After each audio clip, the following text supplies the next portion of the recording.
লেহের সাম্প্রতিক সহিংসতার জন্য লাদাখের সাংবিধানিক সুরক্ষার দাবিতে আন্দোলনের একজন গুরুত্বপূর্ণ মুখপাত্র সোনম ওয়াংচুকের বিরুদ্ধে দোষ চাপাতে দৃঢ়প্রতিজ্ঞ সরকার এই প্রখ্যাত পরিবেশবিদকে কঠোর জাতীয় নিরাপত্তা আইনের আওতায় গ্রেপ্তার করেছে এবং তাকে 1000 কিলোমিটারেরও বেশি দূরে যোধপুরে নিয়ে গেছে। শুক্রবার রাতে জারি করা এক প্রেস বিজ্ঞপ্তিতে কেন্দ্রশাসিত অঞ্চল লাদাখের প্রশাসন এই গ্রেপ্তারকে ন্যায্যতা দিয়েছে, এই দাবি করে যে বারবার দেখা গেছে যে শ্রী সোনম ওয়াংচুক রাজ্যের নিরাপত্তার জন্য ক্ষতিকর এবং শাস্তি, জনশৃঙ্খলা এবং সম্প্রদায়ের জন্য প্রয়োজনীয় পরিষেবার জন্য ক্ষতিকর কার্যকলাপে লিপ্ত হচ্ছেন।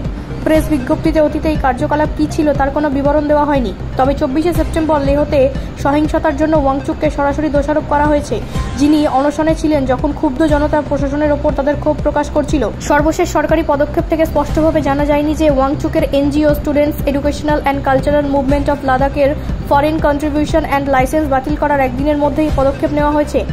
এক্সে একটি তীব্র পোস্টে অল ইন্ডিয়া তৃণমূল কংগ্রেস সাংসদ সাকেত গোখলে এফসিআরএ বাতিলের ওপর প্রশ্ন তুলেছেন। অভিযোগ করেছেন যে এমএইচে ইচ্ছাকৃতভাবে 2021-22 সালে খাদ্য নিরাপত্তা এবং সার্বভৌমত্ব সম্পর্কে সচেতনতার জন্য SECMOL এর প্রাপ্ত 4.93 লক্ষ টাকার অনুদানকে ভারতের সার্বভৌমত্ব সম্পর্কে অধ্যয়ন হিসেবে ভুল ব্যাখ্যা করেছে।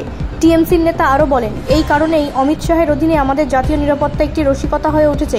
মোদী সরকারের সংস্থাগুলি দেশকে রক্ষা করতে আগ্রহী নয়, বরং মোদীর এজেন্সিগুলি নির্লজ্জভাবে মোদী শাহের বিরোধীদের ফাঁসানো এবং লক্ষ্যবস্তু করার জন্য বোকা বোকা ব্যাখ্যা ব্যবহার করবে।